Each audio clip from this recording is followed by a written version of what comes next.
Bom dia, boa tarde, boa noite, boa madrugada, aonde você estiver. Eu sou Thiago Luiz TICCHETTI. Sejam bem-vindos ao canal Desvendando Mistérios.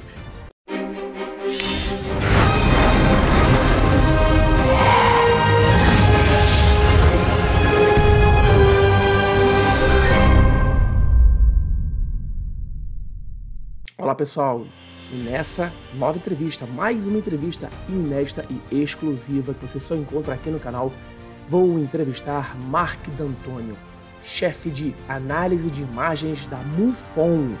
Ele é a pessoa que analisa as imagens e as filmagens que chegam até MUFON. Marc vai falar com a gente sobre imagens e fotos clássicas, como tirar uma boa foto de um OVNI e que imagens ele considera as mais puras evidências do fenômeno ufológico.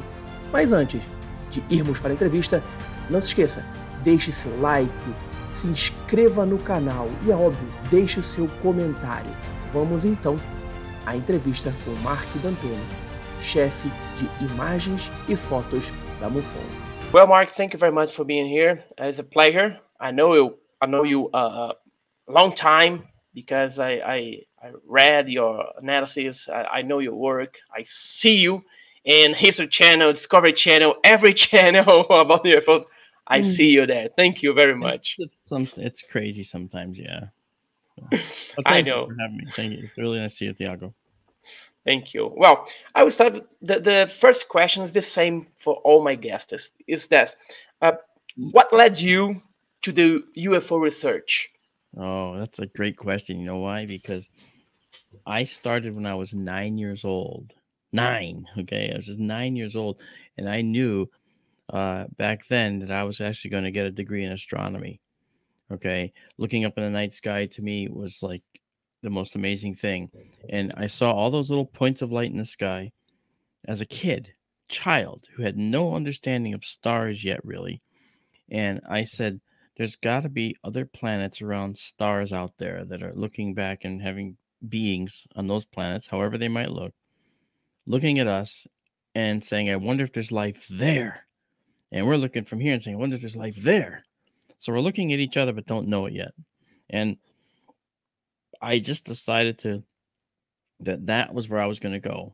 And from age 9 until I actually went to college, I actually never wavered. I knew I was going to go into astronomy, and my parents would say, why don't you get a job where you'll make some money? And the answer was, well, because I have to follow the passion. And so my degree in astronomy opened up tremendous opportunities. And now I run 2 observatories. One is here in Connecticut, and one is out in the desert of Arizona. And we broadcast nightly on clear nights to the world through YouTube, through our organization that we call Sky Tour live stream. So Sky Tour live stream, and people join from all over the world, including from Brazil. I have a number of people from Brazil that are in it. And I greet everyone who comes in. I greet them all.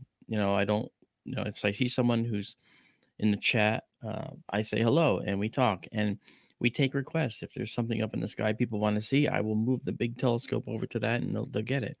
And all of our data that we get is free, and everybody can get it like minutes after we shoot the pictures, because I ship everything out of the observatory and send it up to the cloud. And thus everybody gets a chance to see it within minutes. And I have the link published so people see where to go. They literally have, if they have 2 screens, they have one screen on their directory or server and one screen on the observatory watching the show. And I have a co-host in Sky Tour Livestream. And it's the same co-host I have in Sky Tour Radio, which is the radio show that we do. I have a second co-host in Sky Tour Radio, and she's been with me from the beginning. Her name is Amanda Curran. And it's an astronomy show, and we have a lot of listeners around the world. And Daryl Mason is the other astronomer who joins me. And together, Daryl and I do the Sky Tour live stream typically, and Amanda, Daryl, and I do the Sky Tour Radio. And Sky Tour Radio is a Sunday night, 6 to 8 Eastern time event, and SkyTer live streams whenever it's clear. And in Arizona, the observatory has 300 clear nights a year, so you can imagine how tired I can get, okay, with this observatory, because it's always clear out there. So that said, I from an early age, I wanted to get into looking up in the night sky, and that led to seeing some things in the sky I didn't understand. And I remember the first time I saw something anomalous, something I didn't understand in the sky, and I immediately made a phone call. As a kid, I called a local, I forget who it was, but it was something to do with the Air Force. Okay, I called a local Air Force base, and I said, "What is that thing in the sky? There's something in the sky that I'm seeing," and they had no idea what it was. Uh, I did the research and found out for them what it was. It was actually a sounding rocket that was launched from 600 miles away, but up into the upper atmosphere, up into the ionosphere, and it released some chemicals which were reacting with the sunlight and the molecules of the atmosphere, and they were glowing greenish blue and red, right? It was called a sounding rocket, and I discovered this. And when I realized what I was looking at, I was just hooked. I was like, wow, these strange things that happen in the sky, some of them are made by humans, but what about the ones that might not be? I hear about these things called UFOs. So I got on my bicycle and went down to the local library. And the librarian, Mrs. Brown, um, said, "Well, hi, Mark, how are you?" I was like, "Mrs. Brown, I want every book on UFOs the library has." "Well, hold on there, Sparky. You're going to have to slow down. Okay, you can't take out every book. We can let you take out 4 to 5 books." I said, "All right, I'll take out 4 to 5 books on UFOs." So I did. I took out all kinds of books on UFOs, and I started reading. And it struck me that everything I was reading about was old. There wasn't anything current. So I wanted to start looking for current things. So that's how I got hooked up with the Mutual UFO Network. And I joined the Mutual UFO Network at age 11. And it was only a couple years after it had started. And I did it by mail, sending in a letter. And they sent me the first journal. And it was really incredible. I'm reading it going, wow, I wonder if this stuff is real. So even then, I was thinking that I'm not going to believe everything I read. I need proof, and everybody should. Everybody should want proof. So many people to this day call me a dream killer, okay, or a debunker. But the fact is, I believe they're here. I've had experiences I can't explain, which indicate to me that, there is probably visitation going on.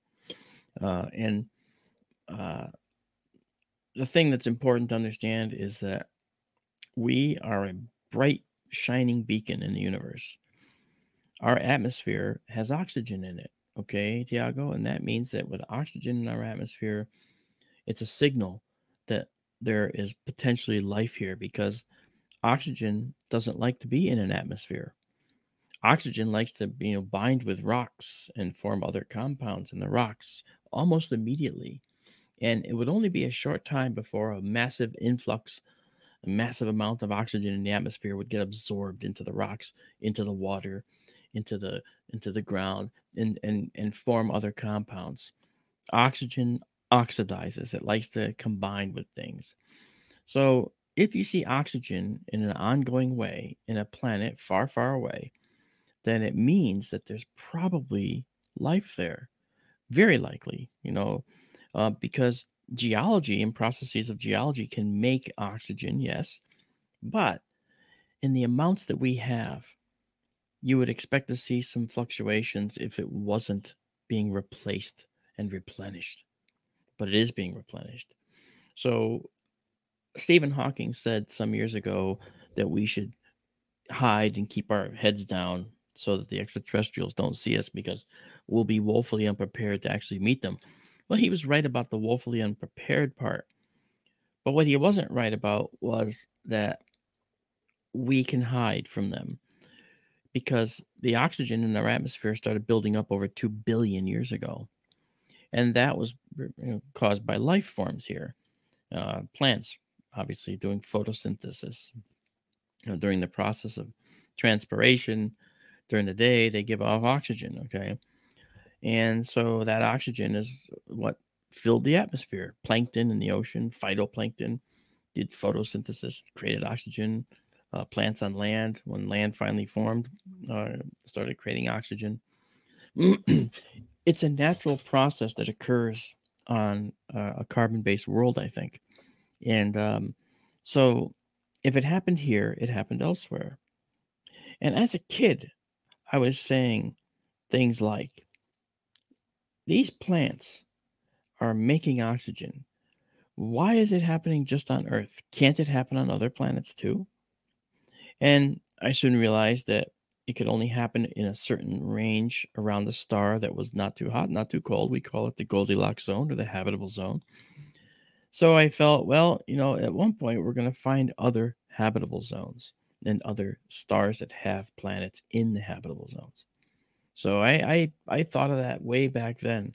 And when I was getting my degree in astronomy, I said to the director of our observatory at the time, I told him, I said, you know what? I believe it's a populated universe, Art.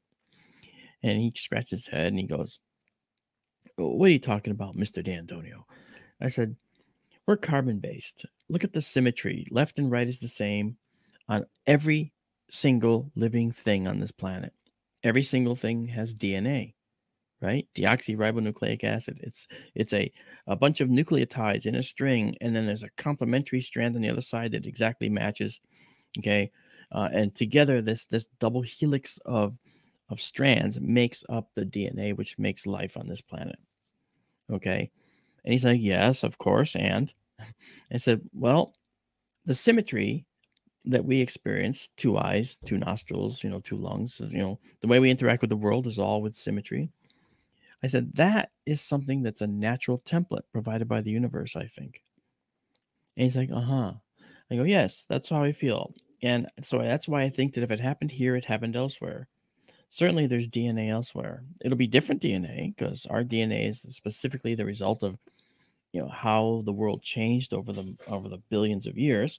Okay, the extinction events that wiped out almost all the life, say in the Permian period, where we lost 96 to 98% of all life on Earth. And then, of course, the KT boundary event, which is the when the dinosaurs died 65 million years ago. Okay, that those had a significant impact on the course of life on the planet, and certain niches were wiped out, certain niches were opened up. So it's possible that when we look at the course of life elsewhere, it'll be very, very different, but there'll still be life. And so he looked at me and he goes, uh-huh. And he says, so you think this universe is a populated universe? I said, absolutely. And he looked at me like this and he goes, okay, well, do me a favor. He said, get back in the observatory and get on your research project and leave Captain Kirk to us. Okay. So as you can see, he didn't believe it too much. Well, come 1988, I know I'm dating myself. In 88, the first exoplanet was found, a planet around another star. And I went back to the observatory and I went to his office directly and I leaned in and he was on the phone talking to somebody, an old phone, not a cell phone, okay, at all. He wasn't on a cell phone. He was on an old phone. And he sees me look in, he looks at me and he covers a handset and he goes, it was only one planet. Well, that one planet became over 4,000 planets. So, and now we know that there's more planets than there are stars in the universe. Think about that. More planets than stars. So there is a chance, not insignificant chance, that there's other intelligent life forms out there. And so all these things, as a child, I started thinking there's got to be more planets. And now we know there are. I said there's got to be more life forms, and we don't know that yet. But I believe there are. And I wrote a book called The Populated Universe, which was the basis, based on that very first discussion with the director of the observatory. And in it, I talk about the search for extraterrestrial life. I talk about how life happened here on Earth and how the science proves and shows that this that happened here is a template that the universe provides, and it could happen elsewhere. That's great story. But I think it's a common sense that there are life in other planets. Period. But Okay. it wasn't always, though. Don't forget, it wasn't always that way, Thiago. Because I know. That's only the contemporary view is that there's life elsewhere. But you know something, when I was getting my degree, it was frowned upon to even suggest that. So when I actually said to them that I believe that there's life elsewhere, they frowned upon that and said, just stick to the science, okay, buddy? You got to just stick to the science. I go, but science, today's unknown could be tomorrow's science. So we have to keep an open mind that this is a possibility. And they're like, well, okay, we'll keep an open mind. And they choose to just continue to be closed-minded, So that's why I love science. Science, they change. The science change every day.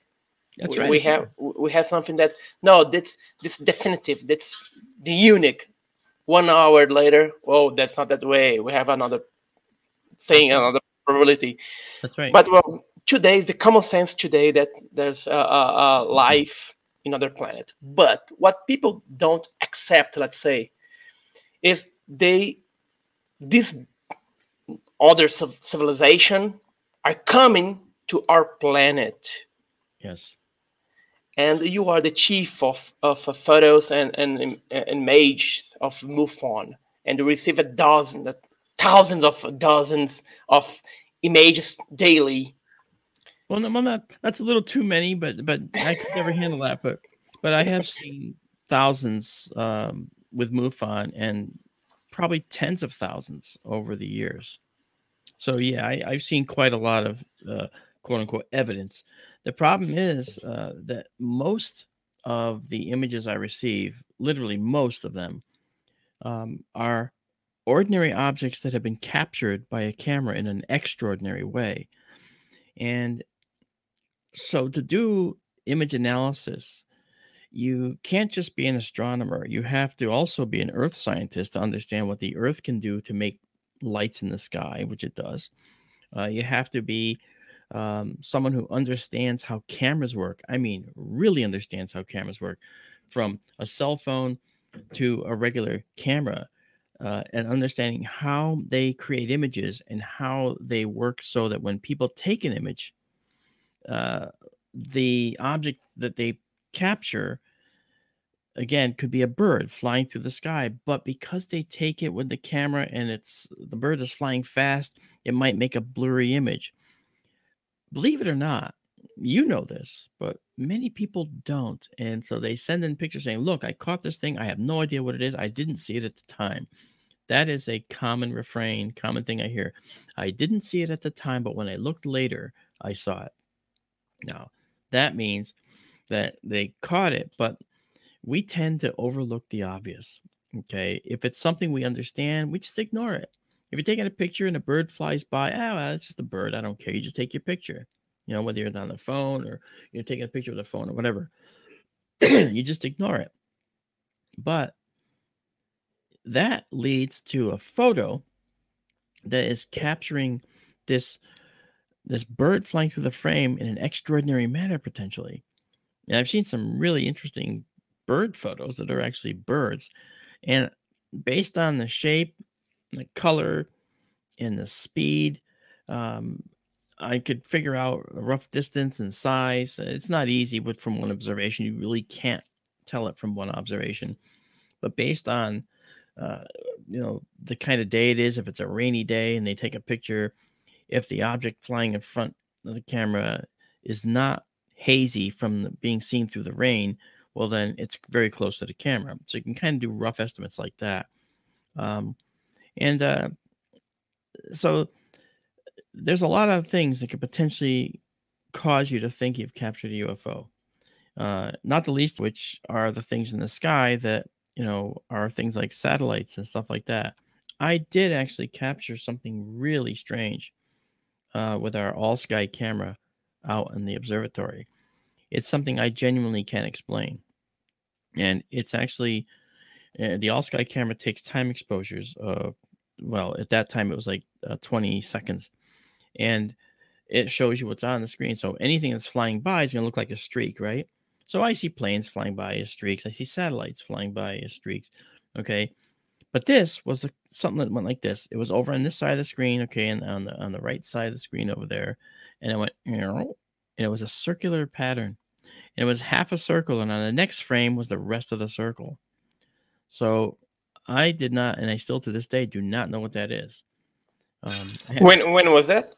That was, well, I can tell you exactly when it was because I in May, in May. No, because you sent me some picture that we're gonna talk about it later. Is it one of the round ones? Yeah. Yeah. Is Okay. that? Yeah. I have called here. Oddity. It's called Oddity. Yeah. I have here. I'm glad I sent this one. Yes. Yeah. See, and now in the light area to the right, this is the view from the Western Desert Observatory. That light on the right, that's actually silhouetting the spider. Yeah, Spider-Man. Spider-Man. The spider is sitting. The spider is sitting on our all-sky camera dome, and as you can see, that light is 65 miles away. You can't see it with your eye, but the camera sees it. And that curved thing just to the lower left of the spider. I can see the curve. Yeah, that's an unknown. I don't know what it is. And you're right. That's the thing that occurred back in May. And so how long the exposure of the lens, the click to take it, because it was very fast, isn't it? Well, as you look down below, it tells you that was a 24-second exposure. Whoa. And just before this is another one, but with the circle completed on the opposite side. So over 48 seconds, this thing went around in a circle. Now, that's a really tight circle. And I can't explain what that is. Now, could that have been a jet at high altitude? Yeah. But it's not a jet with the lights that we understand. Okay?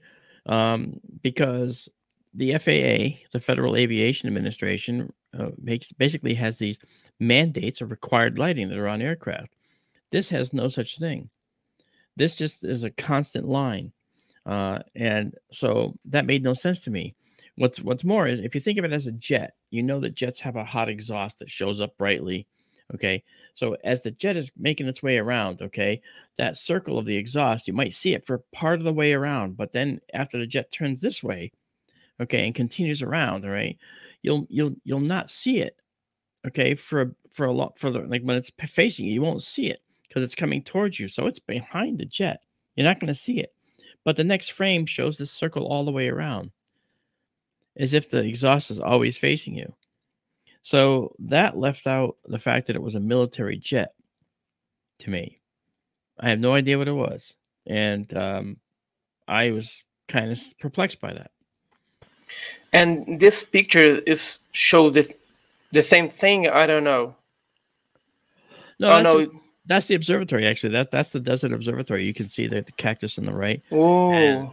And that's the observatory in the distance there, and it has a roof that rolls off. And we have one large telescope in there, but there's room for 2 more. And we're gonna populate that with more telescopes over time. It's in the middle of nowhere. It is actually in the middle of nowhere. It's out in the middle of the desert. You got to drive on many, many miles of dirt roads before you get to it. But it's okay because this is where you got to go for dark sky. Yeah, we have here in Brazil. In Brasilia, we use it to say that the sea of the beach, the sea of Brasilia is the sky, because here in Brasilia we have a tremendous sky, a beautiful sky. Yeah. In the dry weather, much better, because there's no cloud, there's nothing, and you can see miles away. And if you turn off all the lights in your house, you can see millions of stars. Yeah. So in this desert, should be, because here in Brazil, when we have the dry season, we say the dry season, We have the temperature of the desert. We are hot during the day and cold at night That's and right. dawn. Yeah, So same the thing in sky is Arizona. beautiful. It's beautiful, beautiful. Yeah, same thing in Arizona. You know, the out there, the temperature. I was working out there. The temperature was 105 Fahrenheit. Okay, which in Celsius, which I think you go by. Um, can't remember. It was like 38 Celsius, maybe. I'm not sure. I have to look that up. But uh, I was working in the desert and I wasn't drinking enough water, and I ended up having to be brought to the hospital because I got all dehydrated. And I didn't know it was happening. I just didn't recognize it.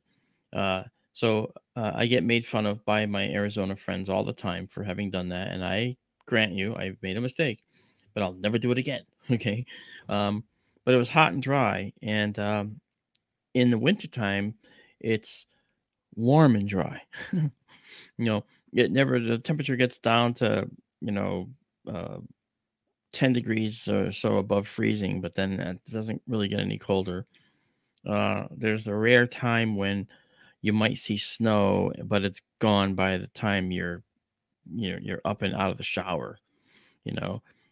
So this is the location where it's a high enough altitude so that we're above some of the garbage, you know. The sky is absolutely pristine, and a plane flying over with its lights flashing, okay, it'll cast a shadow on the ground. You'll see your shadow by a plane flying at 38,000 feet. And that's really amazing because in a regular place, you just won't see that, you know, because that light is way overwhelmed by other lights around. But there's no light to do that here at that place. So it's really dark. Yeah, I know what to say. You know Well, what I Mark, mean? I know what I mean. Mark, people want what people want is evidence, is proof. Yes. So if you had to show a judge in a court of law some case, some evidence to prove that we have been visited by aliens, by human from the future, I don't know, from non-human from this earth, Mhm. what case or cases would you present? Well, and that's the problem, Tiago. We don't really have any of those cases. You know why? Because um, we look at the world through our eyes, and thus we made instrumentation like that back there, that telescope. Okay. That system back there looks like our eyes do in the visual part of the spectrum. If you go past the visual into the red, you're into the infrared. If you go past the blue into the invisible blue, that's the ultraviolet. Okay. Well, let's say you encompass all of that. Uh, we haven't seen anything in that entire spectrum yet that could indicate that we're being visited. What that tells me is that maybe we're looking at the wrong thing. Okay.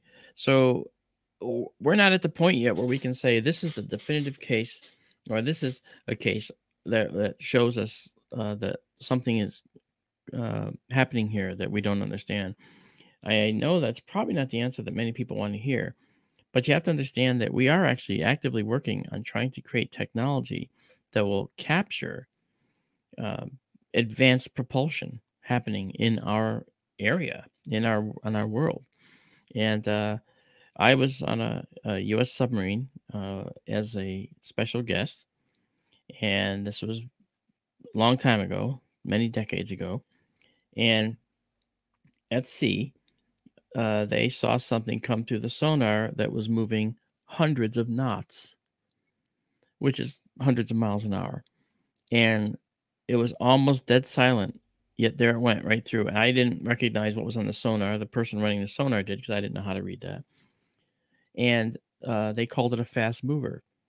Well, some years later, I had to do a job for the ones that are actually in charge of our U.S. Navy down in Washington, D.C., because I actually own a business which makes special models, and I do that kind of work for government agencies and other people, including Navy. And I happened to be with the person who is in charge of the U.S. Navy. And I asked him, I said, what can you tell me about this fast mover program? And that's what they called it on that boat I was on. They called it a fast mover. And he said to me, uh, I'm sorry, Mark, I can't talk about that program. Huh. Well, that was exciting. Now, this was decades ago, long before the Nimitz incident, long before the Tic Tac, long before the gimbal, and what they called the fast mover. Okay. So I ended up coming back, realizing decades ago that the U.S. Navy was seeing stuff underwater that they couldn't explain. And all they could do was say they saw it because they couldn't stop it and they couldn't catch it. So they were more of an annoyance. And in the minds of the people on the submarines, they're like, look, just don't interfere with us, and we won't, because we can't interfere with you. So they hadn't made any problematic approaches. They didn't cause problems for us other than just being there on occasion. But on other submarines, the people on the boat said, oh, yeah, we didn't call them fast movers. On our boat, we called them jellyfish. So everybody had their own name. But the thing was, these things are in our oceans. I witnessed one, as through the eyes of I was sitting right next to the kid on that sonar when he called it out, and it scared the heck out of me because I thought we were being fired on with a torpedo or something. And he goes, consonar, fast mover. I'm like, what? And turns out it was this thing that was there for just a short time and it was gone. It was transient. It was there. It was gone, kind of a thing. So anyway, he actually, that kid impressed upon me that there were things out there that even these guys don't know, because when the executive officer came around the corner and asked him what it was, the kids gave him a bearing and a range, which I couldn't hear, but then the speed I heard, because the kid was incredulous. He was absolutely stunned, and he had his hands out like this going, several hundred knots, sir. And he's like that. And he's just frozen. He's like he was thinking, I don't know what to do. And the executive officer said, okay, sir. Okay. He said, log it and dog it, which meant, log that it happened, but then get rid of it, hide it. So that part of the reason is because they can't do anything about it. They just dump the observation after logging it. But they were being tracked, and we're not the only Navy doing it. The Russians have been doing it too. Because of the U.S., of the navies of the world, the U.S. and the Russians are the ones that are almost, have the largest fingerprint in the oceans. So, so they saw things. They still do. And I think that's kind of interesting. That's a very interesting fact. Now, if we had to prove something, I would actually get the records of all these fast movers, okay, in the U.S. Navy, right? And then in the Russian Navy, the Chinese Navy, if they would ever want to produce them, that would actually prove without a doubt, I would think, that they're actually that we're being visited by something. Now, you can't say whether that's humans from the future. I don't personally believe time travel is a possibility, but I'm open to the fact that we don't know everything.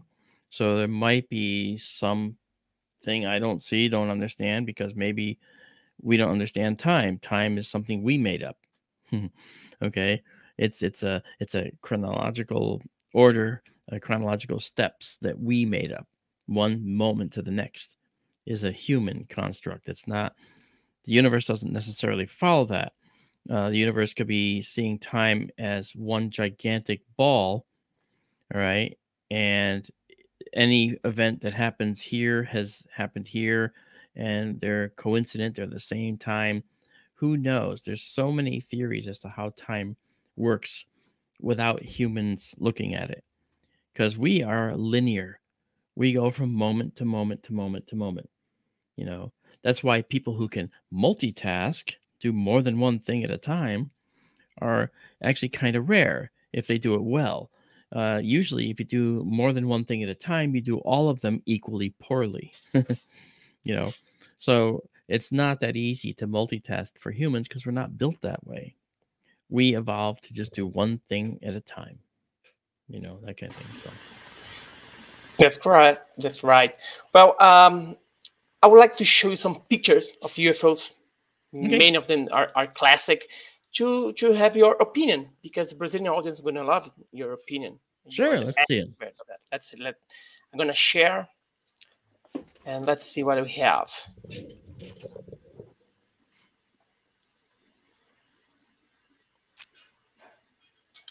Here. Mhm. It's off in your brand tab. Yeah, I hate that. You can reorganize those by dragging up and down. You can actually move things in order down there. I don't know if you do that, but maybe you do. Really? Yeah. So you can cluster everything you want, you know, in one place, so you don't have to worry about. I use StreamYard all the time. My show's on StreamYard. Oh, the Heflin. Can you see it? Yeah, that's Heflin. Yeah. Let me, but I wanted to put we together in this. Yeah. I'm still here, but while you're doing that, I'm gonna grab something. I'll be right there. You'll still see me. Okay.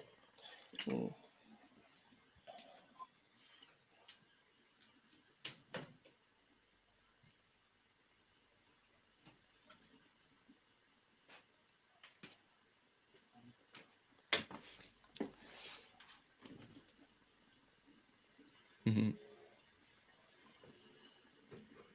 Okay.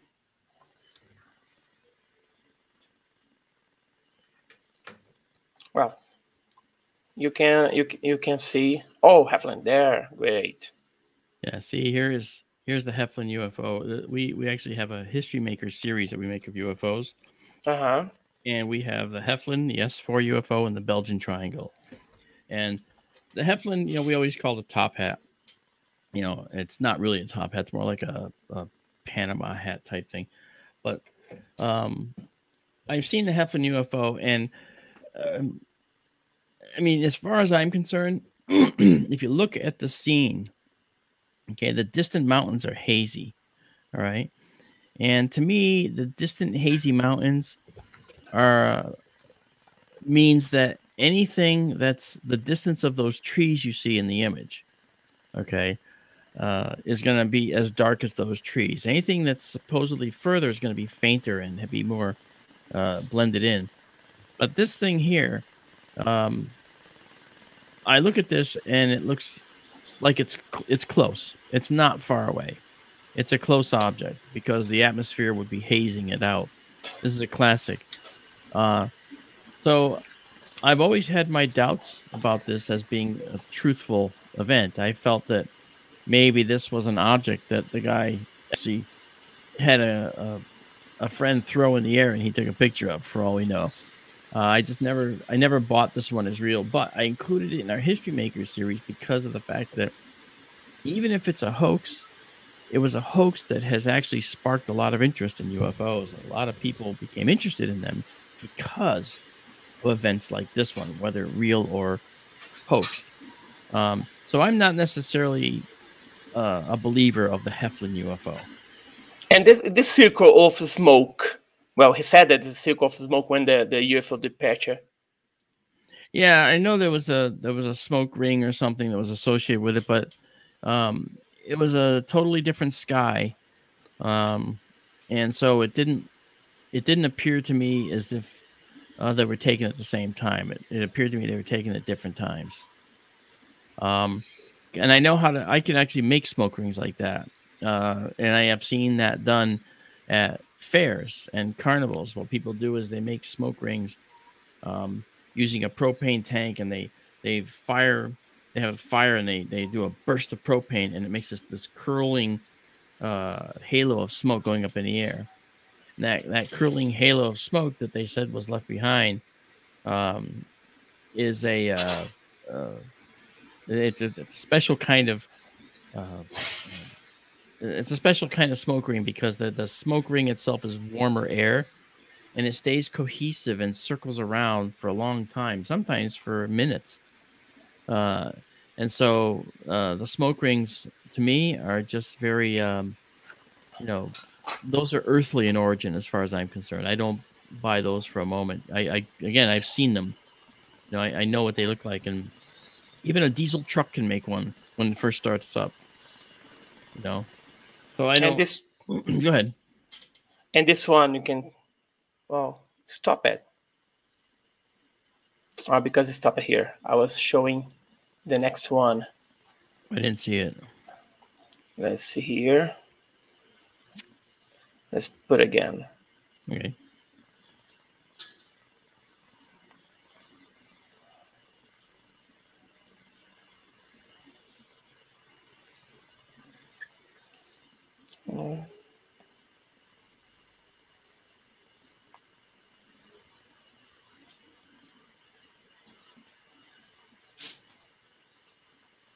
This one. Can you see it? Yeah, that's the McMinnville. Yeah, that one.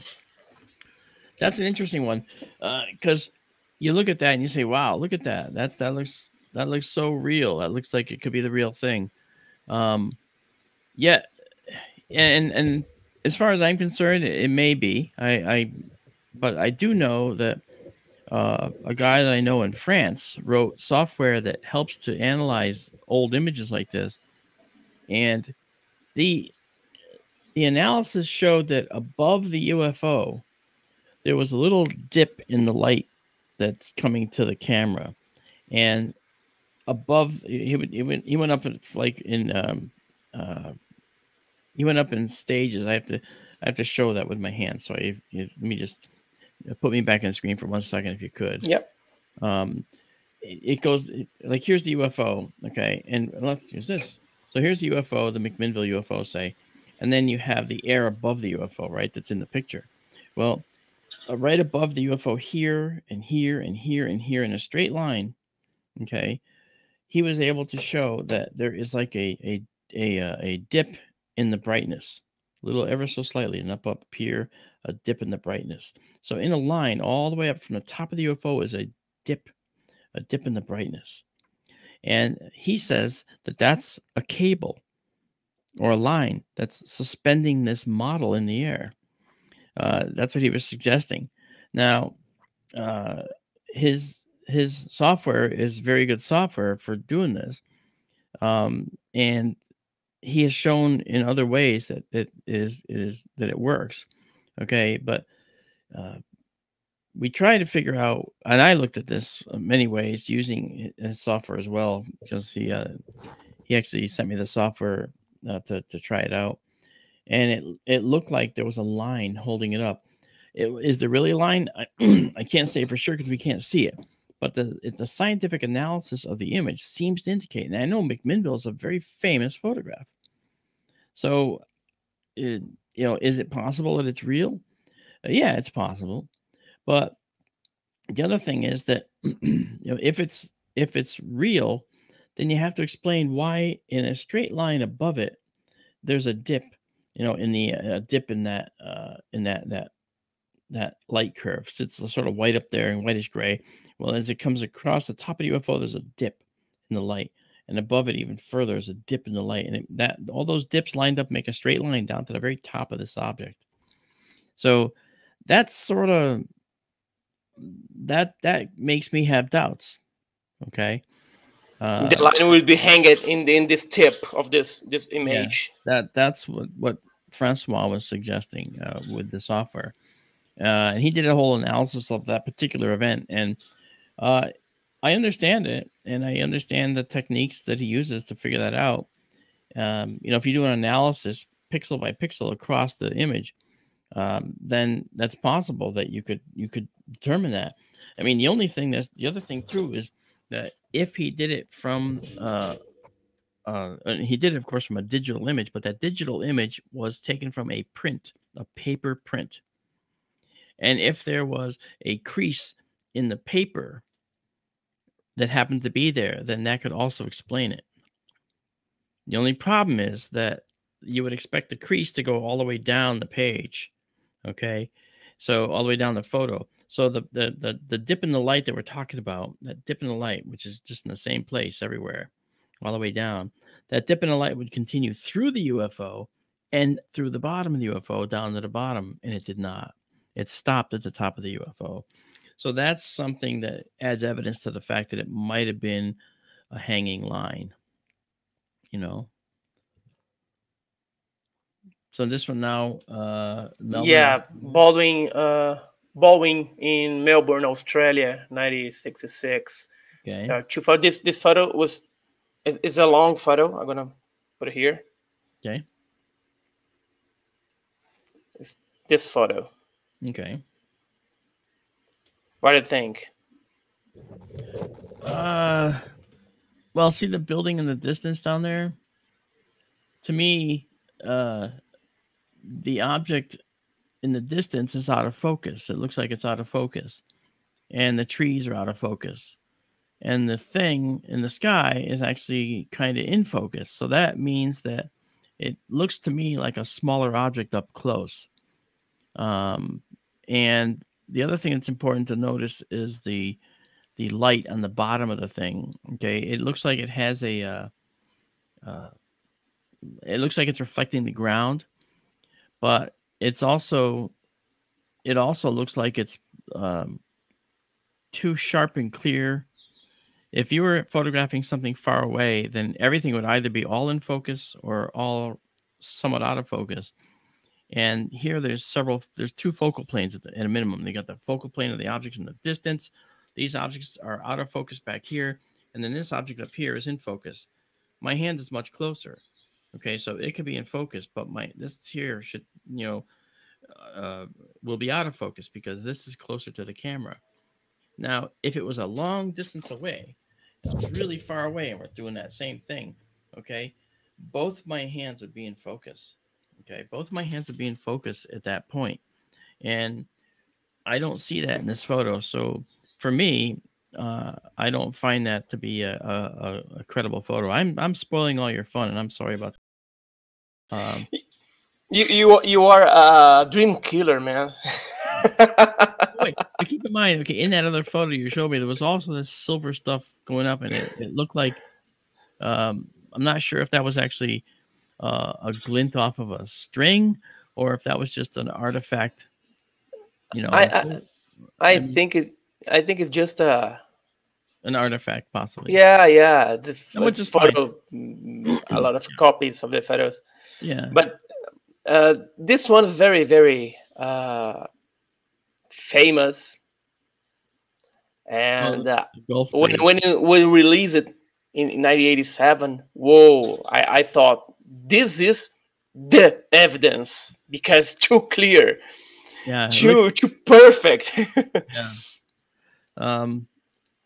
That's the famous Ed Walters Gulf Breeze photos, and I did analyze those, and you don't want to hear what I had to say, probably. My feeling is that he used I think it's a hoax, a full-on total hoax. I'll tell you why. He's the only one that saw it. Okay. He's the only one that photographed it. And it was seen in the sky, but it looks like it's somewhat transparent. The reason it looks like it's somewhat transparent is because he actually had a model, in my view, and I do visual effects for a living as well. My company is FX Models Visual Effects Company, right? And this technique that I'm seeing here looks to me like we'll call it a window technique, okay? If you have a pane of glass in front of the camera and you project an image, okay, or you have something reflecting in the window, all right, back to the camera, you can get the image of the object on the film, and you can also get the image of what's beyond the object in the glass. So if you're looking through a regular window and you have your object reflecting in the glass, then you can actually take a picture of both. And if you're careful about it, you can get them both in focus, which is what Ed Walters, I think, did. And so looking at this stuff on the screen, and when I heard about Gulf Breeze, I immediately set about trying to recreate it, and I could easily recreate these photos. Now, that doesn't mean that what Ed Walters saw wasn't a real UFO, and it doesn't mean that Ed Walters did what I did. It just means that because of the ease at which you can fake this, that this case, it just doesn't have definitive proof for me, because you can fake it. You can, and it's not like you can fake everything. Okay. There are certain things you can't fake. If 50 people see an object in the sky go like this, then they'll go do a 90-degree turn. Then that's, that's not something that is something you can fake, The next example is the something like that. I'm gonna show you. Okay.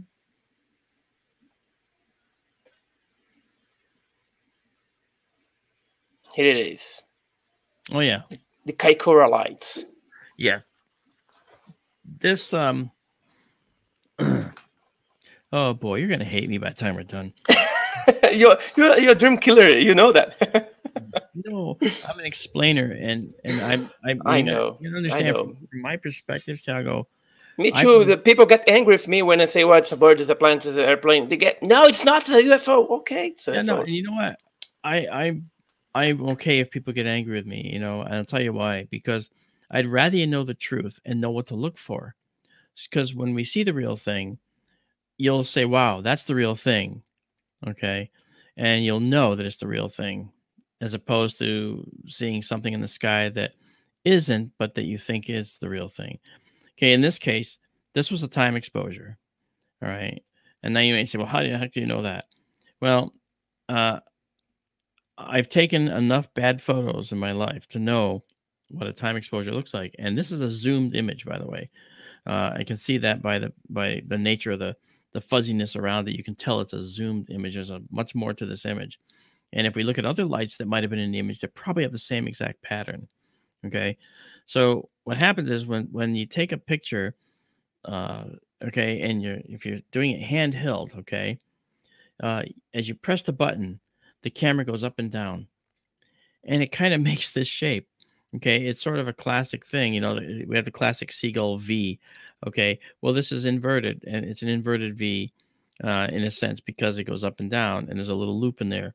Well, you can imagine that this was something that was a time exposure that was taken, and it could have been like a quarter of a second of a star. We don't know, because it's all zoomed in, right? And now you got this one. I can't tell you what that is.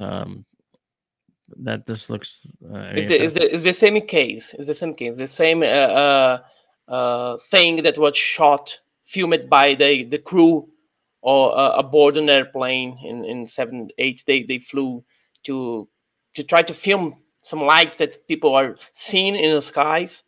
Okay. And this crew was from Australia, and they flew to New Zealand, and they got that light because this object in their report, in this film, this object made that movement, and they got it on camera.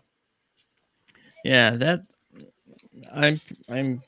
my professional opinion is that previous one you showed me, which is right there, okay, that guy right there is a time exposure of a point light of some kind. Okay, so they're filming from an airplane. Well, the airplane is moving, so being able to get something at night in the dark that's going to be like stock still in 1978 with the technology we had on hand, we could not possibly do this. So and then this thing right here is a different thing. That's not this. So I'm not sure what this is versus that. Okay, but I can tell you that right there, different object altogether from this over here.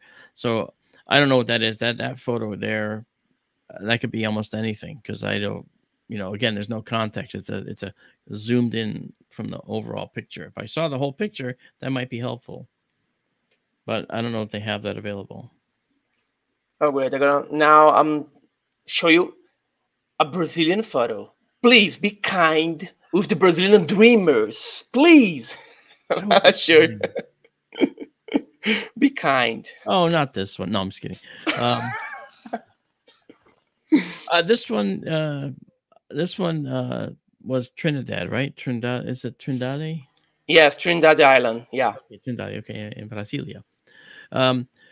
Trindade, famous UFO photo. I've seen this ever since I was a kid, actually. And this photo, being kind, to this day, I have no explanation for it. And that's true. I like it. I like Yeah, it. I don't know. I don't know what it was. It remains a mystery and may always remain a mystery. So it's pretty cool. And that's the full frame of another view of it, correct? Yeah, you can see the UFO Yeah. flying by, flying away, Mhm. and we have. It's very controversial here in Brazil. This photo, and this is the photo, the Saturn planet UFO Mhm. type Yeah, over the mountain. Well, this island, the Trinidad Island, there's nothing, just rocks. yeah. There's no a tree. There's nothing there.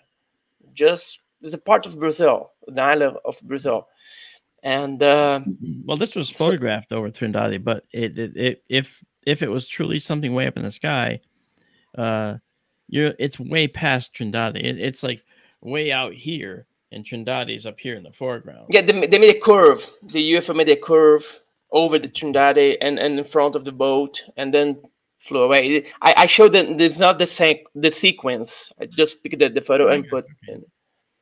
Yeah. No, that's a famous one, and I have no explanation for that at this point. I mean, as a visual effects guy, I think movie-wise, you think, how can you make something like that and fake it? And, we could always come up with a way to fake it, but it doesn't mean the real thing didn't happen. It just means we faked the real thing. So it's possible, I don't take that away. But the other ones, Ed Walters and so forth, I mean, Gulf Breeze, yes, I could fake it fairly easily, but you know something? It doesn't mean he didn't see it. I'm just saying that we have to be cautious. And there was reports, some guy said he actually saw the model that Ed used for this. And so it's possible that Ed was hoaxing the whole time. And that's okay. And then for the Trindade, I don't know I don't know of any explanations meteorologically or anything. So who knows? This is the O'Hare Airport, 2006. Is that?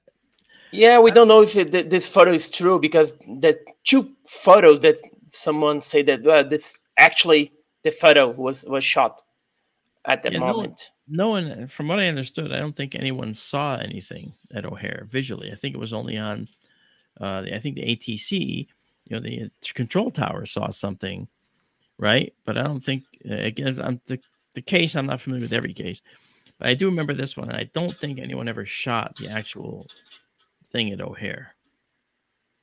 Yeah. Okay. In 2006, we already have smartphones. Yeah. And but I think that the people got so amazed by what they seen that they could not think to take a photo. Yeah. Some say that there is a photo, but so far we don't have this evidence. But the case, in my opinion, is very, very interesting because pilots saw it, crew in a ground saw it. Passengers saw it. Passengers on the ground saw it. So it's very interesting. And the airport was shut down, right? Yeah, and I do think that it's a legitimate case that might actually have merit. I just don't. Again, I'm the photo and video guy, right? If I don't see the photo and video, well, then you only have the witness testimony, and you can you can listen to one person say something happened and not believe them. You can listen to two people say that and maybe not believe them. But when 3, 4, 5, 10 people see something and they have from different points and they all report the same thing, well, clearly something happened and you have to get to the bottom of it. And that's the O'Hare case. Something like that happened there. So O'Hare is a good case. I don't think it's a case where there was any kind of blatant hoax. I think this is a case that may actually have been a real event that we just don't understand yet. Well, we saw all these images, but people usually to ask to question me, to ask me, are the UFO sightings decreasing because we don't have the clear photo as we had in the 80s, the 70s, the 90s? What do you think? Do you think that because we have smartphones, we have the cameras all over the place, why don't we have the photo, that evidence? That's a question I've been wrestling with for a long time, because we do have the capability of recording. This little thing right here can record photos better than most cameras, okay, that are available now, like the point and shoot cameras. We call them PhD cameras, press here dummy kind of things. Well, this can record better photos than that with more capability than those cameras. And it even makes a phone call. How about that? Well, this is something that's something I wrestle with. Why don't people take them out? Well, certainly they won't get a chance to take them out if the events happen quickly.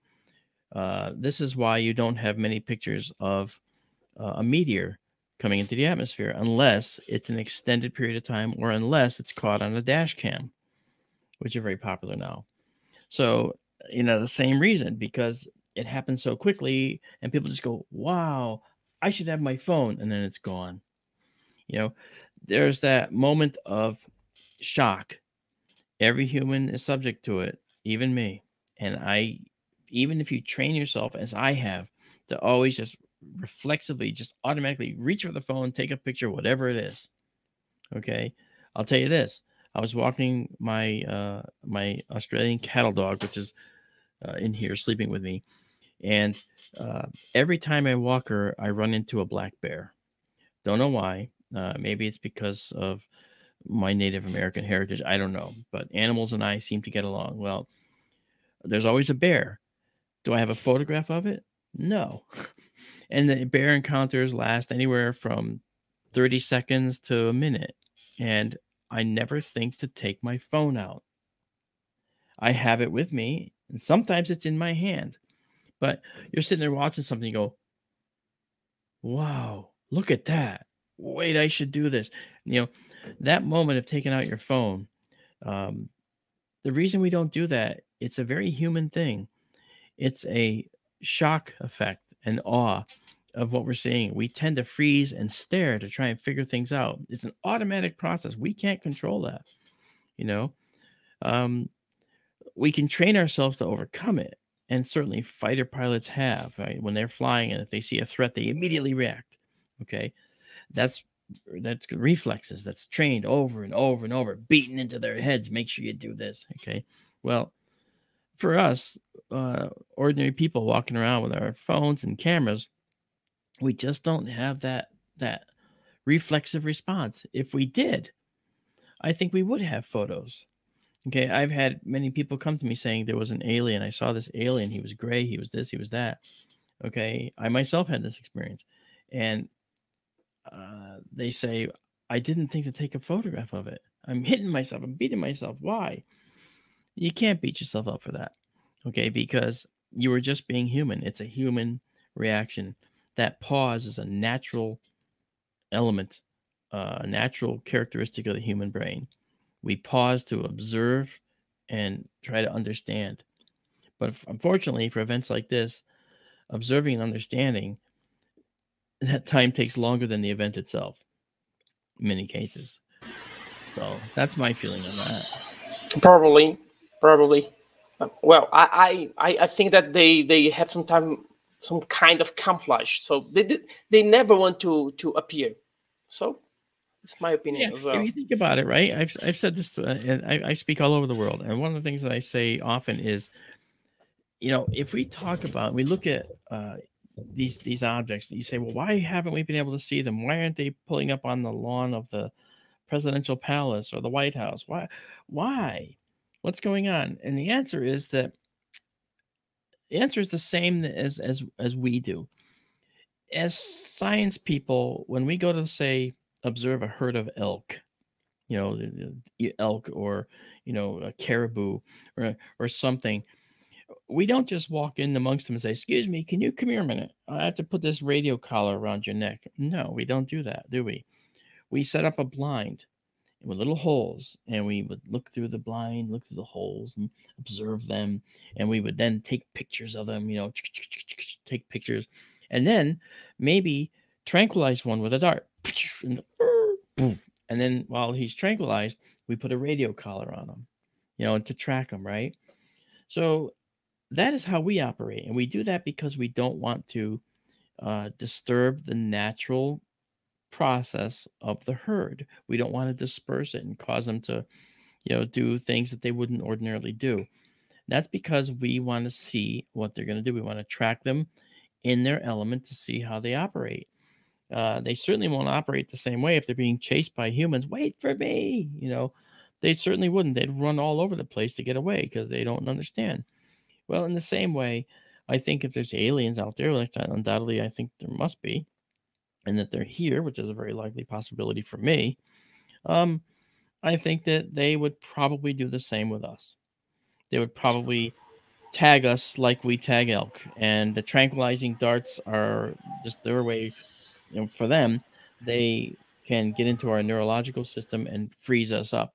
Okay, I had that exact thing happen to me. I don't know how to explain it, but this thing shoved something up in my sinus, and I couldn't do a darn thing about it. It was so frightening to me. I actually had to move out of the house that I was in. We had to move out of this house, all right, and move into this house, okay, because of that event. And a surgeon took this thing out of my sinus, and when he took this thing out of my sinus, he said, "I've never seen anything like this." And he went to have it examined by the pathology department in the hospital, and this is all on record. And he said, "Call me in a week." And I called him in a week, and what happened was the pathology department lost it.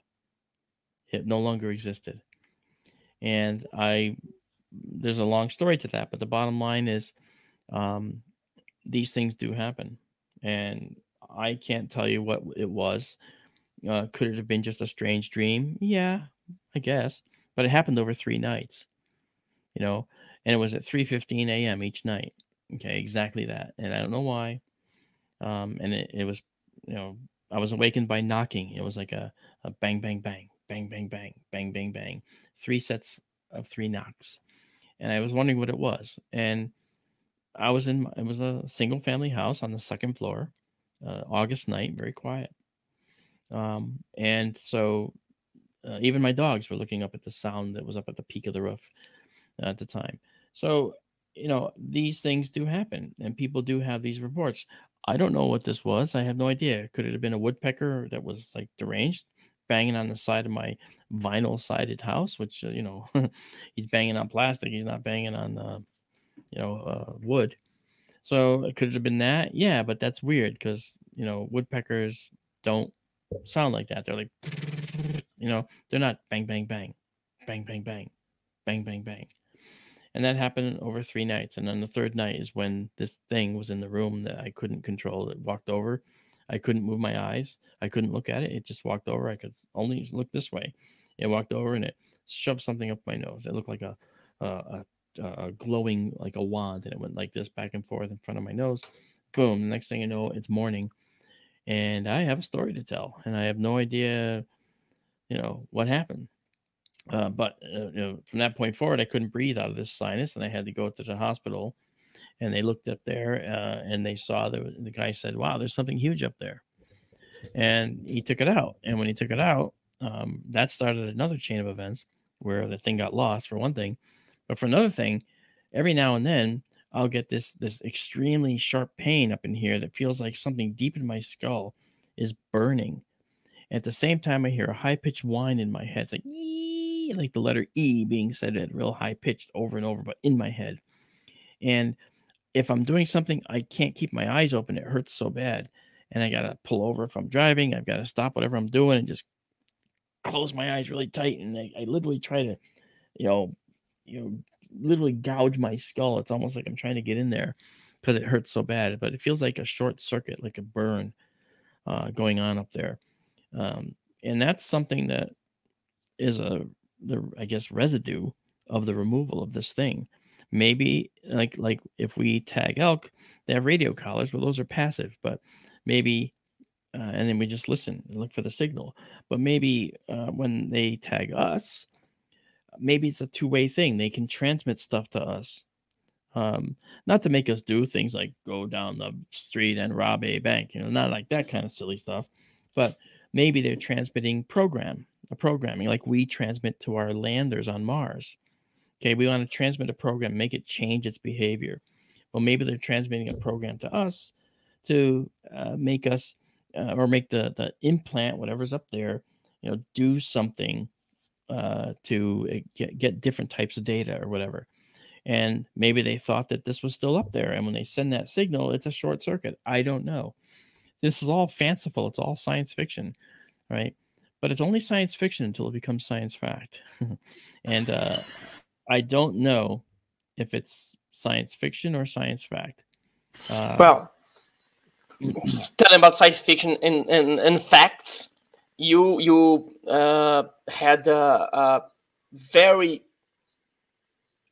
important participation role in the documentary Shock Doc, Alien Invasion Hudson Valley. Hudson Valley was an amazing sightings. Yes, occurred in the United States. Yes, and tell us about this case and your research on this case. Okay, well, the show's on Discovery Plus. Anybody can watch it if they have Discovery Plus, and it is called, as you said, Alien Invasion Hudson Valley. And I was chosen along with Ben Hansen and Melissa Tittle to be a cast member, and I was the science guy who was going to do technical analysis and stuff, and be going out in the field and interviewing people as well as doing experiments to discover things. And so we didn't just do one case; we did several. We were there for literally the month of November in New York State, which is the state just to my left in the United States. I'm in Connecticut, and so it was very cold. And so we ended up talking to these people, going to their places, listening to their stories.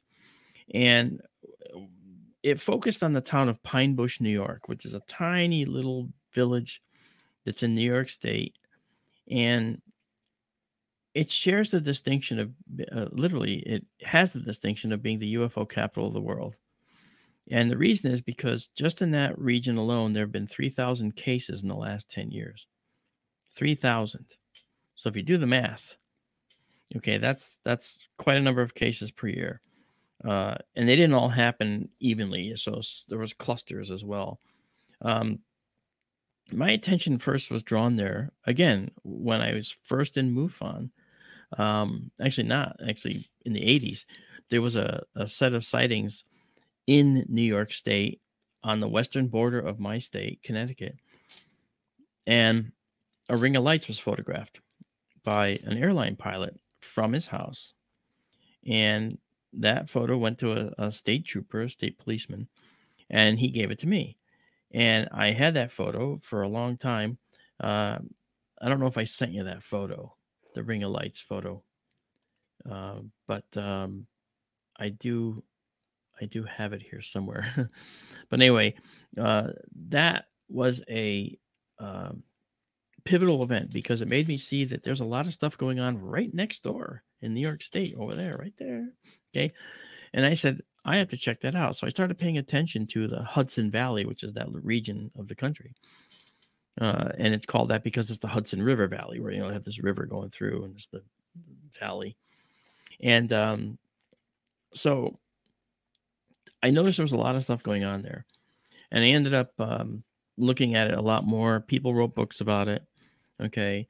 Linda Zimmerman is a prolific author of the Hudson Valley sightings, and she knows an awful lot about it, probably more than most. And she's also a good friend. And I think that, she's someone that, deserves recognition for what she's done there. And so I read her books. I read other people's books on the Hudson Valley. And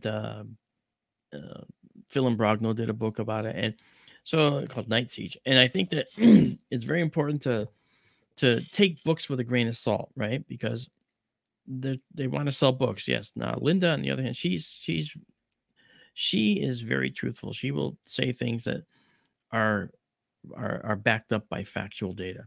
Okay. I don't know about the other people, to be honest. They could also, but I don't know them. But anyway, lots of cases.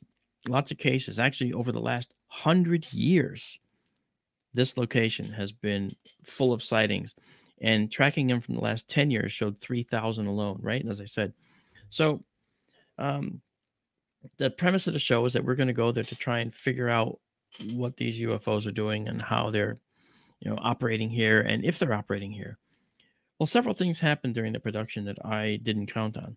Okay. Number one, I have a fleet of drones. Okay. And I use them for all kinds of things. And one of them is outfitted with an infrared camera, an infrared system. So I could, fly at night and never hit anything and just see in the dark. Right. Well, we were going to use that at one site. It was sort of a hill in the middle of a field, a very strange hill. Why was it in the middle of this field? We don't know. And it was actually the site where they said a UFO had landed. And the owner of the property had heard these strange tones that was going. They were really, really hard to listen to. And when we nailed down the tones with him, he practically turned white as a ghost, because he said, "Oh yeah, that's it. It was like and it was like a weird, multi-tone sound. And when we played this oscillating tone, it was the sound that he said he heard. And when he heard that tone, it took down his phone, it took down his TV, and he was watching a show, and the show went blank. The TV went to static, didn't lose power, went to static.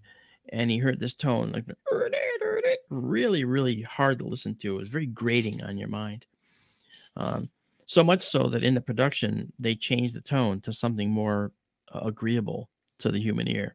What we came up with was not what you hear in the show. What we came up with was something far more grating. And when you heard it, it'd go into your head and make you just like, whoa, So certainly you can't play that over the air to millions of people to watch. So they made a different type of tone. But that said, we took the drone and we flew. I tried to fly the drone, and Ben was standing right next to me, and we're looking at the screen. We see the drone going up, and so we see our screen, which we have the drone sees, and we see what the drone sees. It goes up 30 feet with brand new battery, fully charged. It goes up 30 feet, and all of a sudden you see the battery strength go from 100 down to 60 to 40 to 30 to 10, and then the thing just lands. All right, so I thought, geez, maybe I didn't charge the battery. I certainly did. I was second guessing. So I took that battery out and then put a second battery in, fully charged. I flew, went up 30 feet, same thing. Went from 10 or 100 down to 10 in 30 seconds at 30 feet in the air, and exactly 30 feet actually. And then it dropped down and auto landed. So that happened twice, and we couldn't get any drone footage with the infrared there. It was the oddest thing. So the next night, we were at a different location doing a different case. And I took the same batteries, the same drone, and I flew for 10 minutes each, 14 minutes actually each time with the battery. Same batteries, not even charged in between, because the battery showed full charge when you landed. They showed full charge, but it wouldn't go up more than 30 feet, and then it came down by itself. So something there was preventing us from flying. Don't know what it was, but I want to go back there, and I want to fly again, and I want to see what happens. I want to figure this out because it's making me nuts. It's a Hudson triangle. It's not Bermuda Triangle. It's a Hudson Triangle. Maybe so, Tiago. And you know what? I'll tell you this. If you think about it, we've heard of this type of thing happening before, where different interactions with unidentified flying objects cause things to not happen. Okay, kill power and things and stuff like that. And it's always been hearsay, meaning you don't know if it's true or if they're just imagining it. Well, we had a whole film crew there, and we had Ben standing next to me. This thing went up and just came back down. What the heck? The next night it flies perfectly fine for like 14 minutes with the same exact battery, never charged, in between. So that meant something to us. The other thing that happened is we played these tones out in the forest that that this guy had heard, and we got a reaction. I set up some sensors around the perimeter, sensors that could detect if something was coming into where we were from anywhere. And the sensors started going off. And it was actually kind of nerve-wracking because we're actually out there. It was midnight or a little early, just before midnight. And all of a sudden we see a sensor in the distance go off, beep, and it beeps. You hear beep. And then the sensor closer, beep. It's going off as we're playing this tone, and another sensor as we're closer, beep. And now it's like something is coming. Something's coming towards us. We put on white lights. We aim out there. There's nothing, but the sensor's going beep, beep, beep, beep, beep, beep. It's right there. There's something right here, and we couldn't figure it out. We never saw anything, but the sensors don't lie, and I can tell you that everybody was a little bit on edge, from that. So that was kind of exciting. It wasn't terrifying. I wanted to run toward this and say, "Who are you? Come here," because if they were going to hurt us, they would have done so already. So I thought it was pretty interesting. It's amazing. I have the Night Siege. I have some books about the Hudson Valley sightings. Yeah. Well, my friend, to finish our interview, let's enjoy your interview and get some tips from an expert. What a person must to do to film something in the sky with the cell phone. What the basic standards they have to do, the basic steps they have to do to make your life easier. The first thing they have to do is not zoom in. It's always tempting to zoom in, you pinch that screen and zoom in, but that robs us of being able to determine other things about the object. If we don't have any reference points in the frame and you just got the object in there, we don't know whether it's a large thing far away or a small thing up close. But if we have the rest of the frame, the rest of the imagery around it, then we actually can detect a little bit more. We can't, if it's only one observation, then we can't triangulate. We can't say from here it's over there, from here it's over there. So we can determine that angle and then how far away things are. Okay. But if we only have one observation, then we need to have as much data as possible to at least estimate how far something is. And we can estimate based on the conditions of the day. Sometimes that doesn't work at all, but other times it really does work. So step one is, if you want to zoom in, okay, but don't make that the whole video. Okay. Zoom out and leave it. And also don't do this. Okay. Don't be shaking the camera. Hold the camera steady, or prop it up against the tree or something, or a wall, wherever you are, or the car. Make it steady and just hold it still, and hold it still for like 10, 20 seconds if you can. All right. Hold it as still as possible. So those are the enemies of these. Now I have software. I can take a photo that's doing this, and a video rather that's doing this, and I can stabilize it. Okay. So you'll see the borders moving around, but the object stays deadlocked where it is. Okay. I can do that, but it's not the easiest thing to do if you don't have reference points. We need to have the rest of the frame, trees or the ground or whatever. Always try to include other things in the frame when you're taking these imagery. Okay. If it's straight up over your head, okay, I get it. You're not going to have a whole lot you can do, but don't not capture that. Do capture that. But I think it's important to also take imagery for as long as possible, if you think of it, and make sure that you do include more stuff in the frame so that we can actually calculate things like its potential distance and size, and most importantly, its speed. Because if it's a bird and you capture it and it's flying through the blue sky and you just follow the bird, okay, you might see the flapping of the wings and say, oh, look, it looks like plasma. I've heard that before. Plasma is doing this. But if you freeze the frames and you analyze the frames, you can actually see that it's doing this. It's doing this. It's actually bird wings that are opening, coming almost to nothing, and then closing, okay, doing like this, going up and down. And that makes things look like they're blinking in the sky when they're seen from far away, okay? I've seen that a lot with geese way up high in the sky. I see geese flying by, and it looks like a bunch of white dots doing this. Oh, wow, look at those white flashing dots. You're actually watching goose wings being, outstretched and then not, as if they're facing down toward you for a split second. Then they go out like that, and then up, and then down like this. This is where they look bright white. This is where they look less white. Bright white, less white. Okay, so things like that. Okay, a wide angle view is better than the close up. All right, because I can close up, I can do the close up, and it's going to be the same for me. All right, because I'm going to have all those pixels on your camera.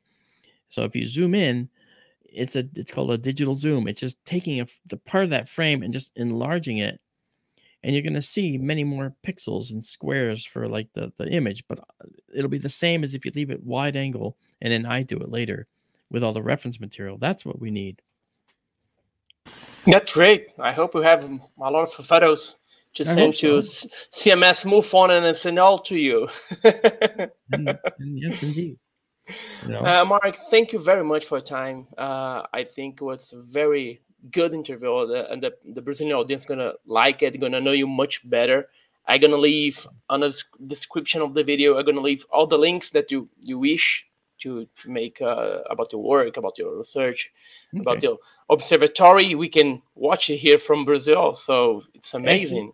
I know. It's amazing. I just heard today from someone in Brasilia who watches us routinely every time we stream. She's watching us all the time. That's great. I'm sure that she's one of several, one of many, actually. We have thousands of subscribers, and it's all free.